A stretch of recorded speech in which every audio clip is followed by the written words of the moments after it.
ఇది ఖచ్చితంగా కట్టాలని నాకు మా బాలప్ప గారు సర్పంచ్ ఉన్నప్పుడు నా మీద 9 కేసులు అయినాయి. అప్పుడు లక్ష్మణ్ పటేల్ బాగా నడుస్తున్నది కాంగ్రెస్లో. నన్ను రాత్రి 12 గంటలకు తీసుకుపోయి పోలీస్ స్టేషన్లో పెడితే ఫోన్ లేదు. నేను ఏం చేయాలని నా పరిస్థితి ఏం చేయాలని చెప్పి మా తమ్ముని చెప్పిన చక్కగా పోయి ప్రకాశ్ పటేల్ చెప్పు ఇట్లా మా అన్నం తీసుకుపోయి లోపల పెట్టిందని చెప్పి మా తమ్ముడు అప్పుడు కూడా ఇప్పుడు నరసింహనారాయణ ఆయన పోయి ఇంటికి పోయి చెప్తే 1 గంటల రాత్రి పోలీస్ స్టేషన్ వచ్చాడు. పిలిచాడు. నేను కూడా కూర్చుంటా తిరవండి అని చెప్పాడు. ఎట్లా తీసుకొచ్చినావు అని చెప్పి ఆయన ధైర్యం. కానీ అట్లాంటి ఆ ధైర్యం ఉన్న వ్యక్తి మళ్ళీ మా ఊర్లో ఇప్పటి వరకు కూడా చూడలేదు. మరి ముందు చూస్తామా లేదా అనేది కూడా ఇది ఉంది. రాత్రి 1 గంటలకు వెళ్ళి 3 గంటల వరకే ఎస్ఐతో బాధన. అప్పటికి ఆయన సారీ చెప్పి సరే తీసుకోపోమనేటువంటి నేను తీసుకోపోను ఫస్ట్ ఎందుకు తెచ్చినా అది కావాలని చెప్పి ఇక చెప్పొద్దు. కానీ చాలా మాటలు అంత ధైర్యంగా మనిషిని ఒక కార్యకర్తకి ఏమైనా జరిగిందంటే ఎంత రాత్రి అయినా కూడా ఆయన పోయే వ్యక్తి. మరి మహేందర్ రెడ్డి కొత్తగా 94లో వచ్చిండు. ఈయనంటే ఆయనకు తెలియదు కాబట్టి తెలియకుండా ఏదో అనుకునే జరిగితే ఆయన వచ్చి కట్ట మీద ఒప్పుకున్నా. ఆయన ధైర్యం ఎట్లా ఉన్నదని అంటే ఒక్కసారి అనుకుంటే కదా ఇక అది ఎవరైనా ఒక్కొక్క నాకే నా సిద్ధాంతం నాకే అనే ఒక వ్యక్తి ఆయన వచ్చే కట్ట మీద ఒప్పుకుంటే కూడా తలుపులు పెట్టారు కానీ బయటకు వస్తలేదు. అలాంటి వ్యక్తి అయినా మళ్ళీ అందరం కలిసి మళ్ళీ పార్టీలో ఉండి మళ్ళీ మైదర్ దగ్గరికి పోయినాం. ఈ రోడ్డు డబల్ రోడ్డు పడుతున్నది పడ్డది అయిపోయింది. మాకు స్ట్రీట్ లైట్లు కావాలి డివైడర్ కావాలండి అని చెప్పి అనుకుంటే నేను ఖర్చు పెడతా నా కారు ఉన్నది నానేరు పటేల్ కారు ఉన్నది మనం అందరం కొట్లాడి తీసుకొస్తాం నడవని చెప్పి నేను బాలప్ప నానేరు పటేల్ గారు ప్రకాశ్ అన్న మా కిషన్ రావు పంతులు గారు అందరం పోయి 4-5 రోజులు కొట్లాడినాం. ఆయన సొంత డబ్బులు ఖర్చు పెట్టిండు. తిండి ఖర్చు పెట్రోలు మాకు ₹1 ఖర్చు కాకుండా రామ మీద అభివృద్ధి కోసమైనా ముందుండే మనిషి. అట్లాంటి వ్యక్తి మాకు ఈరోజు నేను ఆయనతో పాటు అందరి నాయకులకు పనిచేసిన పెద్దేముల్లో కానీ నేను నిలబడే టైంలో ఆయన లేడు. నాకు అదే బాధ. అయినా నేను వారి కుటుంబం దగ్గరికి పోయి అమ్మను యశోదమ్మను కూడా అడిగిన అమ్మ నేను నిలబడ్డా మీ ఆశీర్వాదం మాకు ఉండాలి అని చెప్పి తప్పకుండా ఉంటుంది మీ పటేల్ లేకున్నా మేమైతే ఖచ్చితంగా ఉంటామని చెప్పి మాకు ఆశీర్వదించారు. మరి ఆర్థిక సాయం కూడా వాళ్ళు మాకు చేసిండు కాబట్టి జీవితాంతం వాళ్ళని మర్చిపోమని చెప్పి ఈ చిన్న అవకాశం ఇచ్చిన పెద్దలందరికీ మరొకసారి ధన్యవాదాలు తెలియజేస్తూ ముగిస్తున్నాను. ధన్యవాదాలు అన్న. మరి ఆనాటి రాజకీయ నాయకుల యొక్క నిస్వార్థ సేవ ఈరోజు ఉన్నటువంటి యువ నాయకులకు అది మార్గదర్శకంగా పనిచేస్తుందని చెప్పడంలో అతిశయోక్తి లేదు అన్న చందాన. మరి గ్రామ అభివృద్ధి కోసం వారు చేసినటువంటి జ్ఞాపకాలు వారితో ఉన్నటువంటి అనుబంధాన్ని ఆత్మీయతల మధ్య పంచుకున్నటువంటి గ్రామ సర్పంచ్ శ్రీ చిన్న హృదయపూర్వక ధన్యవాదాలు తెలియజేసుకుంటూ మరి మన ముఖ్య అతిథి పెద్దలు గౌరవనీయులు రాజకీయంగా ఎంతోమందికి శిష్యరికం ఇచ్చినటువంటి పెద్దలు మాన్ని ఉద్దేశించి మన ఇట్టి కార్యక్రమానికి ముఖ్య అతిథిగా ముఖ్య వక్తగా ఇక్కడికి విచ్చేసినటువంటి పెద్దలు శ్రీ పేట నారాయణ రెడ్డి గారు వారిని సభను ఉద్దేశించి సాదరంగా ఆహ్వానిస్తున్నాం. రత్నాకరా దౌత పదాం హిమాలయ కిరీటిని బ్రహ్మరాజర్షి రత్నాట్యం వందే భారతమాత. చాలాసేపు అయింది ప్రారంభమయ్యి అందరూ అలసిపోయినట్టు కనబడుతున్నారు. 2 నినాదాలు ఇస్తాం మనం. జై తెలంగాణ, జై తెలంగాణ, భారత్ మాతాకి, భారత్ మాతాకి. నేను ఎందుకు చెప్తున్నానంటే ఈ 2 స్లోగన్లు ప్రకాష్ రెడ్డికి ఇష్టమైంది. మనం ఇట్లా ఒకసారి హరిస్తే స్వర్గలోకంలో ఎక్కడున్నాడో అరే మా బంధువులందరూ నన్ను తలుచుకుంటున్నారా అని సంతోషిస్తారు. మొదటి మాట. ఇంకోటి చమత్కారం ఏమిటంటే మా రాఘవేందర్ రెడ్డి నాకు పరిచయం లేడు. మా నారాయణ రెడ్డి నాకు ఫోన్ చేసి చెప్పిండు. ఆ పిల్లోడు ఫోన్ చేసి నాకు అడిగిండు. అంటే నేనైతే చూడలేదు నాయన, నేను చిన్నతనంలో ఎప్పుడు చూస్తున్నావు అని. విచిత్రం ఏంటంటే ఈ కాలంలో రాజకీయాల్లో పెద్ద మనుషులు ఎవడన్నా రాజకీయం చేసి ఇంటికి వస్తే పిల్లలు ఏమంటారు అంటే నీ మీద మన భూమి అమ్ముకుంటుంది, ఇల్లు అమ్ముకుంటుంది, అబ్బాయితో పోతుంది, ఇల్లు కట్టపోతుంది, మాకేం మిగిలిపెట్టపోతుంది అని తిడతారు. వాస్తవానికి ప్రకాష్ రెడ్డి రాజకీయంలో ఏం సంపాదించారు.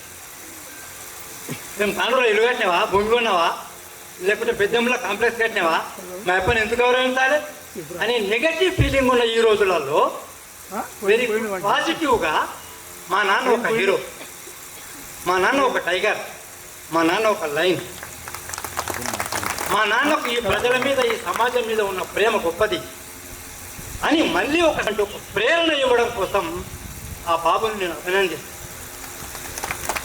ఇది మొదటి మాట. ఇక రెండవ మాట, ప్రకాష్ రెడ్డి నాకు ఫ్యామిలీ రిలేటివ్ కాడు, పొలిటికల్ రిలేటివ్ కాడు, నాకు సంఘ రిలేటివ్. నాకు ఆయనకున్న అనుబంధం సంఘం. చాలా కాలం క్రితం నాకు జ్ఞాపకం లేదు, మా నరసాయి పంతులు తాండ్రుకు వచ్చి మేము చిన్న ఉన్నాం, అప్పుడు 20-25 ఏళ్ళు ఉంటాం. నారాయణ రెడ్డి మా పెద్దమ్మడికి ఎప్పుడు వస్తారా, సంఘం పెట్టరా, ఆయన విశ్లేందు పరిస్థితిలో కార్యకర్త, అప్పటికి పెద్ద మనిషి, ఆయన ఏం చెప్తే అది ఇంటుంది. ఎప్పుడొస్తాం పంతులు అంటే పలానా ఆదివారం రండి అంటే ఆ మహానుభావుడు ఇదే గ్రౌండ్లో పరిచయం చేసాడు ప్రకాష్ రెడ్డిని. తర్వాత దేవ వెంకటరెడ్డి, తర్వాత పూడిగుర్తి నర్సిరెడ్డి, ఇంకా ఎవరెవరు ముక్కుందు, సత్యం, చాలామంది ఉన్నారు, గుర్తులేదు ఇప్పుడు. ఆ వెంకటయ్య ప్రకాష్ రెడ్డి అయితే అరే వెంకటయ్య అంటుండే, పడలా పడలా పడలా అని. పడలా నన్ను మా ప్రకాష్ రెడ్డి పడేది ఏమన్నా తెచ్చుకోక నాకు బరకత అవుతుంది అంటుండేది. మాకేం తెలుసు అంటే మేము అయోధ్య పోయినాం అందరం కదా. అంతకుముందు ఒక విషయం చెప్పాలి, ఈ ఊర్లో ఒక 5-6 మంది పేర్లు తలుచుకోకుండా ఉండలేను. ఎందుకంటే ప్రకాష్ రెడ్డికి బ్యాక్గ్రౌండ్ వాళ్ళని తలుచుకుంటేనే ఆ ప్రకాష్ రెడ్డికి ఆత్మశాంతి.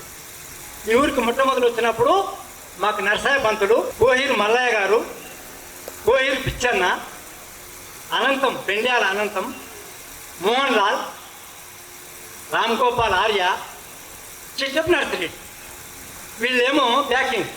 ఎప్పుడైనా భోజనం పెట్టాలి, ఏమైనా క్యాంప్ పెట్టాలంటే కందనేలి కృష్ణయ్య, గాండ్ల సంఘం వాళ్ళ ఇంటికి పోతుంటుంది. విచిత్రం ఏంటంటే ప్రకాష్ రెడ్డి ఆడగలిసిన మాకంటే ఈ మన కందనేలి కృష్ణయ్యకు మారపల్లి తోలు ఒక ఆకుతోట ఉండే, ఆ ఆకుతోటలో ఒక కార్యక్రమం జరిగింది, ఒక్కరోజు కార్యక్రమం. మేమందరం ఆలోచిస్తున్నాం, భోజనం ఎవడు పెట్టాలి, నిందేవుడు పెట్టాలంటే కృష్ణయ్య వచ్చి ఉండే, వాళ్ళతో బర్రెలు ఉంటుండే, ఇంటి ముందర కట్టేస్తున్నాం. వాళ్ళ కొడుకు వచ్చిండో లేదో సత్యం అని ఉండే. అయితే ఏమై ఏం కావాలి సంగమలు, నీ తోటలా కార్యక్రమం చేసుకుంటాం, భోజనం పెట్టాలన్న. ఒకప్పుడు ఏమో 2 గుంటలు పెట్టకపోయాను. అప్పుడు ఈ 5-6 మంది కార్యకర్తలు, భీమేష్ ఉన్నాడు దాంట్లో, అప్పుడు వెంకటరెడ్డి ఉన్నాడు, పూడిగుర్తి నర్సిరెడ్డి, ఇంకో నల్ల వెంకటరెడ్డి, వాళ్ళందరూ కూడా ఆ కార్యక్రమానికి వచ్చారు.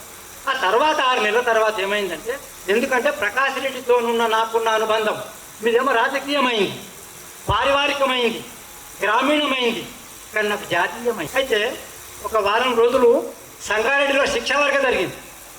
వారం రోజులు అక్కడనే ఉండాలి. ఈయన కోపిష్టి, ఇది బాగలేదు, అది బాగలేదు, ఇట్లా చేస్తారన్నట్టు మనిషి. నేనేం చెప్పానంటే, ప్రకాష్ రెడ్డి సత్యం వచ్చాడు, ఇంకా 5-6 మంది వచ్చాడు, నువ్వు చూడు ఈ వారం రోజులు వాళ్ళు చెప్పినట్టు నా నీ ఇంటికాడ నువ్వు టైగర్, నీ ఇంటికాడ నువ్వు లైన్, నీ ఊర్లో నువ్వు లీడర్, కానీ సంఘ కార్యక్రమానికి వస్తే వాళ్ళు ఏం చెప్తుంది, నన్ను సార్ అంటుండే. అట్లా సార్, ఇట్లా కాదు అట్లా కాదు, ముందాలి అని అంటే సుభాన్ రెడ్డి సారు, గోపాల్ రెడ్డి, రామచంద్ర సార్, తర్వాత గోపాలకృష్ణ ఆర్య, మోతింగ్ సార్, మేమందరం దాంట్లో ఉన్నాం. అందరేమన్నా కానీ ప్రకాష్ రెడ్డిని బాగా చూడండి తప్ప ఎక్కదా కంటే ఇంటికోటి అవుతానే అంటున్నాం, నువ్వు అంటే ఇంటిపోతా అంటున్నాం. కాకపోతే వారం రోజులు ఉన్నాడు.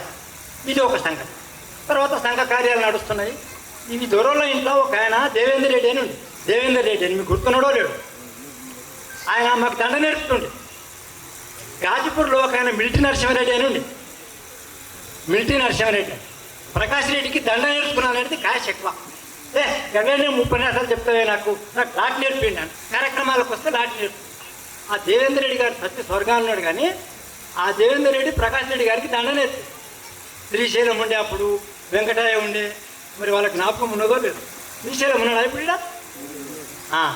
అయితే అయోధ్య పోయేటటువంటి ప్రాబ్లం వచ్చింది. అది సమస్య ఎటువంటిది, ములాయం కిమ్ గవర్నమెంట్, అనుకూలమైన గవర్నమెంట్ లేదు, ప్రధానమంత్రి నరసింహారావు. మేమేమో గుడి కడతాం, పీకుతాం, నాడతాం అంటే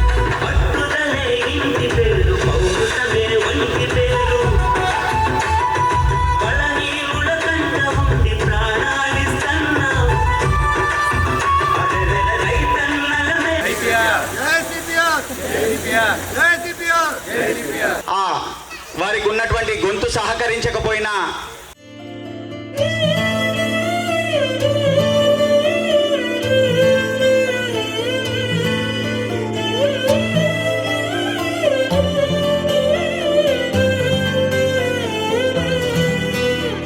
పండగలా దిగి వచ్చావు, ప్రాణాలకు వెలుగిచ్చావు, రక్తాన్నే ఎరుపెక్కించావు.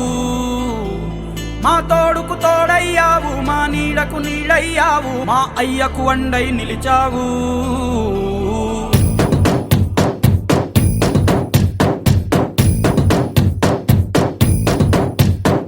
పండగలా దిగి వచ్చావు, ప్రాణాలకు వెలుగిచ్చావు, రక్తాన్నే ఎరుపెక్కించావు. మా తోడుకు తోడయ్యావు, మా నీడకు నీడయ్యావు, మా అయ్యకు అండై నిలిచావు. ఒకసారి సన్మాన పురస్కారాన్ని అందజేస్తున్నారు. ఆ తర్వాత గ్రామ ప్రథమ వేదికపై ఉన్నటువంటి పెద్దల్ని కోరుతా ఉన్నాం.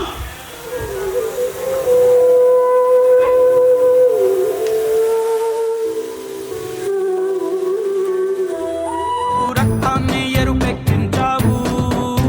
ఓ మా తోడుకు తోడయ్యావు, మా నీడకు నీడయ్యావు, మా అయ్యకు అండై నిలిచావు.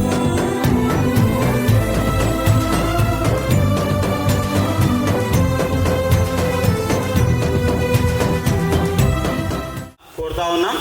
సన్మానాన్ని స్వీకరించాల్సిందిగా ఆహ్వానిస్తున్నాం.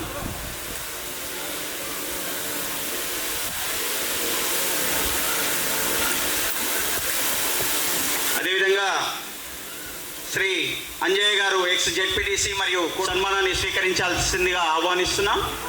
వారికి చప్పళ్లతో మరి సన్మానించుకుందాం.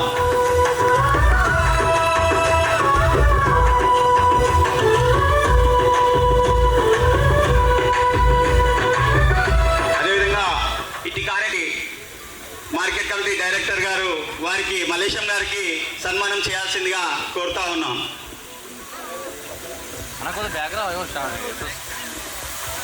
అదేవిధంగా శ్రీ దేవరి వెంకటరెడ్డి గారు ఎక్స్ ఎఫ్ఎస్సిఎస్ చైర్మన్ పెద్దెముల్ వారిని కూడా సన్మానాన్ని స్వీకరించాల్సిందిగా ఆహ్వానిస్తున్నాం.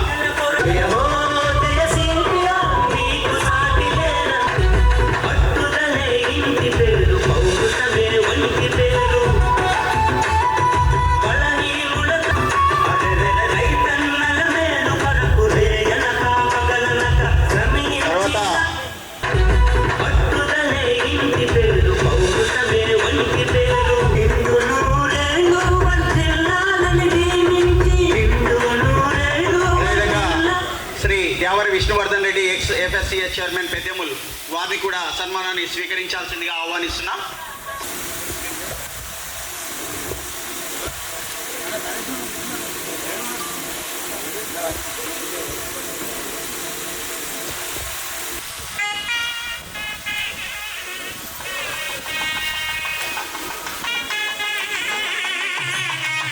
చైర్మన్ వారిని కూడా సన్మానాన్ని స్వీకరించాల్సిందిగా ఆహ్వానిస్తున్నాం.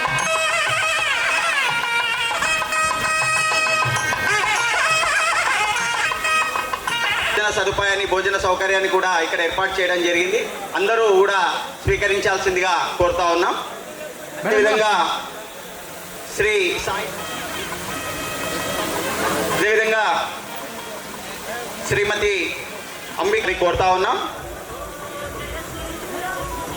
ఇంకా పి గోపాల్ రెడ్డి గారు ఎక్స్ వైస్ ఎంపీపీ రుద్రారం వారిని కూడా సన్మానాన్ని స్వీకరించాల్సిందిగా ఆహ్వానిస్తున్నాం. శ్రీ పి గోపాల్ రెడ్డి గారు ఎక్స్ వైస్ ఎంపీపీ రుద్రారం కార్యక్రమాన్ని కూడా ఏర్పాటు చేయడం జరిగింది. దయచేసి అందరూ కూడా భోజనాన్ని స్వీకరించాల్సిందిగా కోరుతా ఉన్నాం. శ్రీమతి మధులత గారు ఎక్స్ వైస్ ఎంపీపీ కందనెల్లి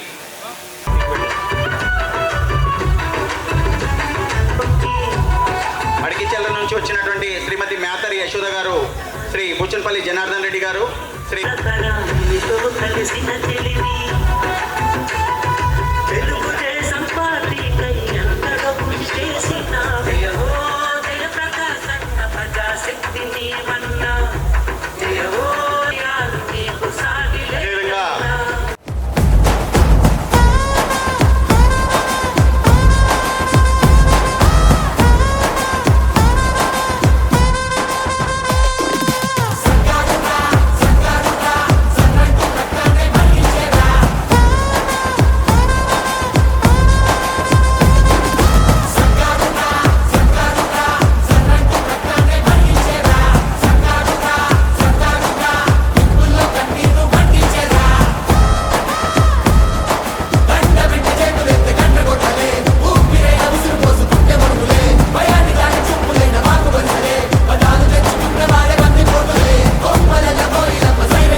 మోడల్లో వీడియోలు వస్తున్నట్టు శ్రీమతి రాయపల్లి మాధవి లాలప్ప గారు,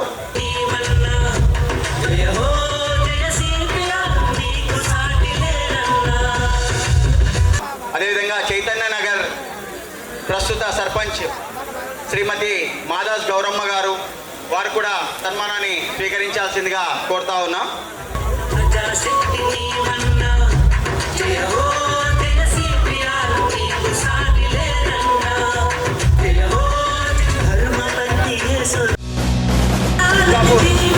కాపూర్ ప్రస్తుత సర్పంచ్ సన్మానాన్ని స్వీకరించాల్సిందిగా కోరుతా ఉన్నాం.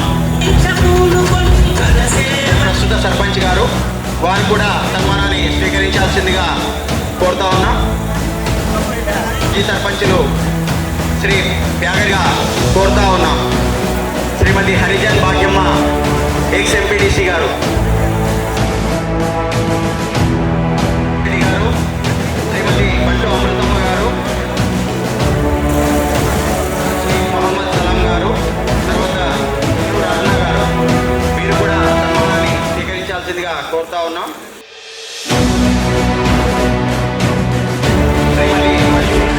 శ్రీమతి వాణిశ్రీ గారు, వారు కూడా సన్మానాన్ని స్వీకరించాల్సిందిగా కోరుతా ఉన్నాం. అదేవిధంగా కన్యమూల అరుణ గారు, శ్రీ మత్త నరసింహులు గారు, వారికి కూడా సన్మానాన్ని జయరామతంగా ఇల్లు ప్రస్తుత సర్పంచ్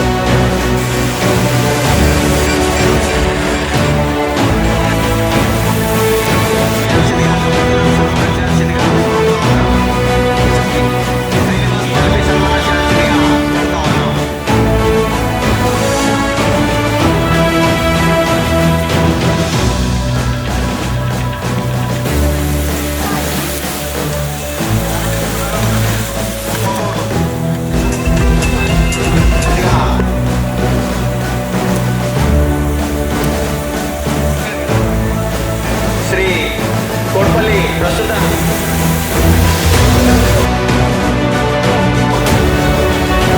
అడిగే మాధవం గారు, వీరు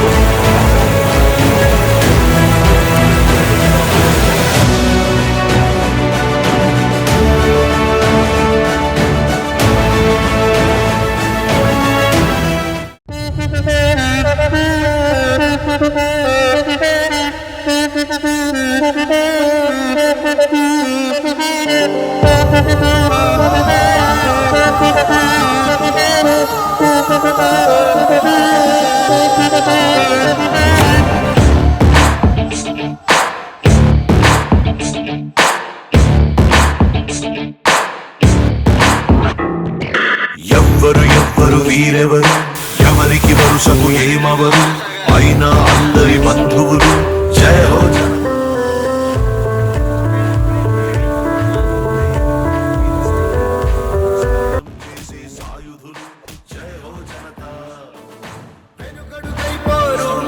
మనకెందుకు అనుకోరు, జగమంతా మనదే పరివారం అంటారు. ప్రాణం పోతున్నా ప్రమాదం అనుకోరు, పరులకు వెలుగిచ్చే ధ్యేయంగా పుట్టారు.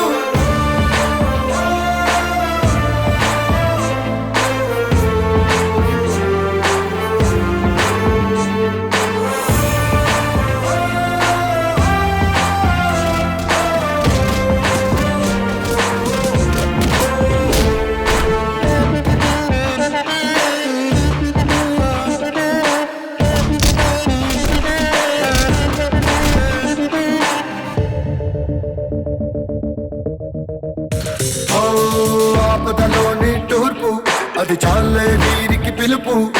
దూసుకుపోతారు దుర్మార్గం నిలిపేలా, ఎక్కడికక్కడ తీర్పు వీరందించే ఓదార్పు. తోడై ఉంటారు తోబుట్టిన బంధంలా, మనసే చట్టంగా ప్రతి మనిషికి చుట్టంగా మేమున్నామంటారు. కన్నీళ్ళను నవ్వులు పూరిస్తూ ఎవ్వరు వీరెవరు, ఎవరికి వరుసకు ఏమవరు, అయినా అందరి బంధువులు. జయ హో జనతా. ఒక్కరు కాదు ఏడుగురు, దేవుడు పంపిన సైనికులు, సాయం చేసే సాయుధులు.